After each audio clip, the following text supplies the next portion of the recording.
Today guys, ang video na to ay para dun sa mga gumagamit ng Globe at Home Wi-Fi.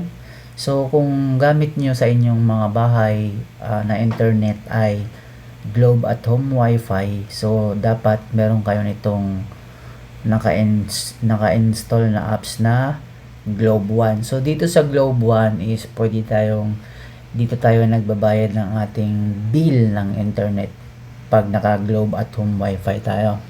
So dito bawat bayad natin sa ating bill sa internet sa Globe at Home Wi-Fi ay meron tayong natatanggap na rewards.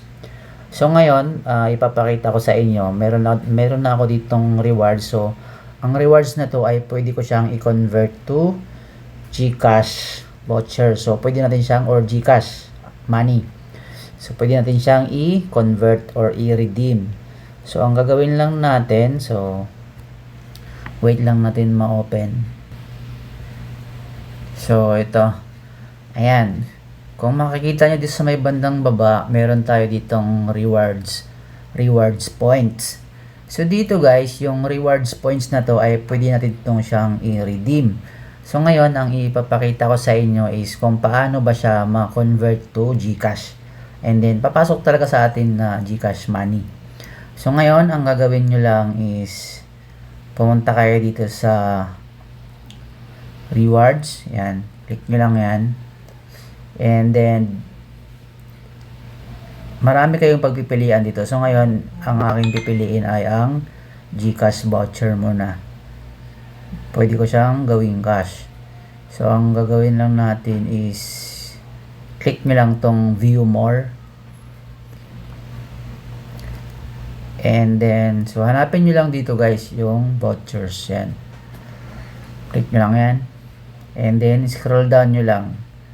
So, marami kayong choices dito. Hanapin natin yung GCash.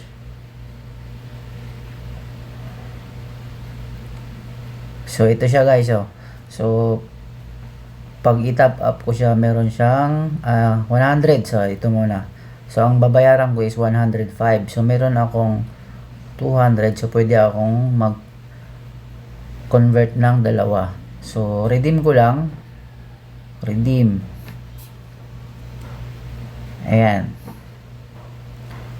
And then, paano ba siya i-claim? Kung makikita natin dito, i-view nyo lang siya. View. And then, how to redeem. Yan. Click mo lang itong how to redeem. Ayan yung guide kung paano. Sundin nyo lang yung guide. Click lang natin to. And then, tap natin. And then, confirm tayo. So, captcha. So, proceed. And then, click nyo lang tong use. Then go to redemption form. So ayan.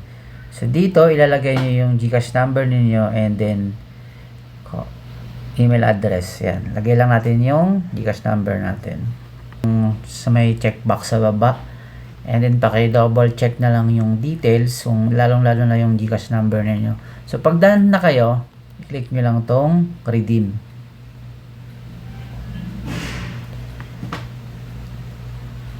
And then, click natin tong proceed.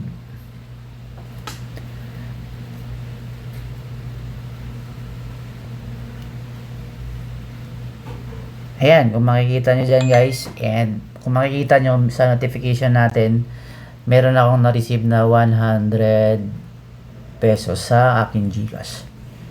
So, ganun lang siya guys. Ganun siya natin ma-convert to GCash money ang ating reward point sa ating Globe One.